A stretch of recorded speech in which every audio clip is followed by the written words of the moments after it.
जय श्री राधे श्याम।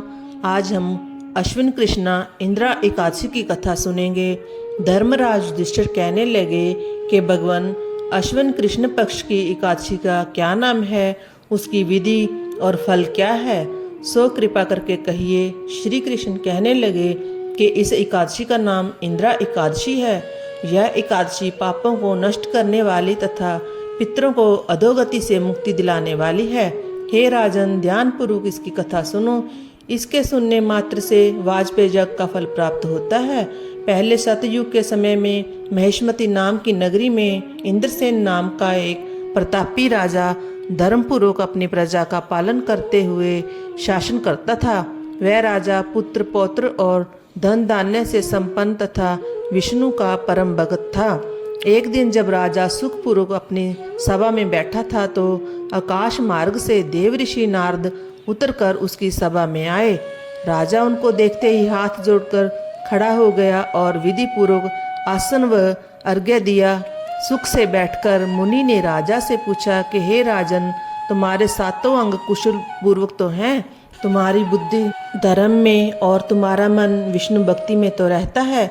देव ऋषि नारद की ऐसी बात सुनकर राजा ने कहा, हे देव ऋषि, आपकी कृपा से मेरे राज्य में सब कुशल हैं तथा मेरे यहाँ यज्ञ कर्म आदि सुकृत हो रहे हैं। आप कृपा करके अपने आगमन का कारण कहिए। तब ऋषि कहने लगे, हे राजन, आप आश्चर्य देने वाले मेरे वचनों को सुने। मैं एक समय ब्रह्मलोक से यमलोक को गया। वहाँ श्रद्धापूर्वक यमराज से पूजित होकर मैंने धर्मशील और सत्यवान धर्मराजा की प्रशंसा की। उसी यमराज की सभा में महान ज्ञानी और धर्मात्मा तुम्हारे पिता को एकादशी का व्रत भंग होने के कारण देखा। उन्होंने जो संदेश दिया सो मैं तुमसे कहता हूँ। उन्होंने कहा है कि पूर्व जन्म में कोई विघ्न हो जाने के कारण मैं यमराज के निकट रह रहा हूँ। सो हे पुत्र, यदि तुम अश्विन कृष्णा इंदिरा एकादशी का व्रत मेरे निमित्त करो तो मुझको स्वर्ग की प्राप्ति हो सकती है। तब राजा कहने लगा कि हे देव ऋषि, आप इस व्रत की विधि मुझसे कहिए। नारद जी कहने लगे कि हे राजन, अश्विन माह की कृष्ण पक्ष की दशमी के दिन प्रातःकाल श्रद्धापूर्वक स्नान आदि से निवृत्त होकर पुनः दोपहर को भी नदी आदि में जाकर स्नान करें। फिर श्रद्धापूर्वक पितरों का श्राद्ध करें और एक बार भोजन करें तथा भूमि पर शयन करें। प्रातःकाल होने पर एकादशी के दिन दातुन आदि करके स्नान करें। फिर व्रत के नियमों को भक्तिपूर्वक ग्रहण करता हुआ प्रतिज्ञा करें कि मैं आज संपूर्ण भोगों को त्याग कर निराहार एकादशी का व्रत करूँगा। हे अच्युत, हे पुंडरीकाक्ष, मैं आपकी शरण में हूँ, आप मेरी रक्षा करना।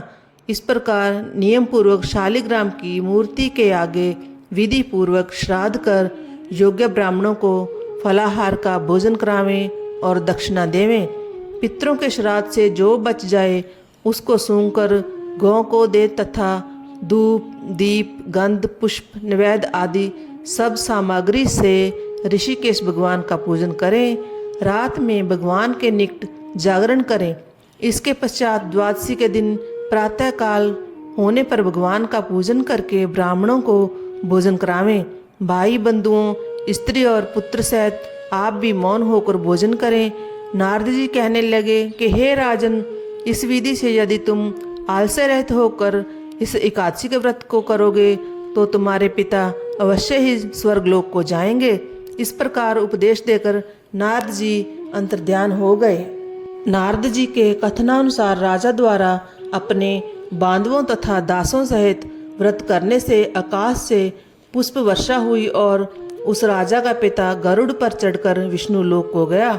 राजा इंद्रसेन भी एकादशी के व्रत के प्रभाव से निष्कंटक राज करके अंत समय में पुत्र को सिंहासन पर बैठाकर स्वर्गलोक को गया। हे युधिष्ठिर, यह इंदिरा एकादशी के व्रत का महत्व मैंने तुमसे कहा। इसके पढ़ने या सुनने से मनुष्य सब पापों से छूट जाते हैं और सब प्रकार के भोगों को भोगकर वैकुंठ को प्राप्त होते हैं। इस प्रकार एकादशी महात्म्य का 21वां अध्याय समाप्त हुआ। जय जय श्री राधे श्याम। बोलो एकादशी मैया की जय।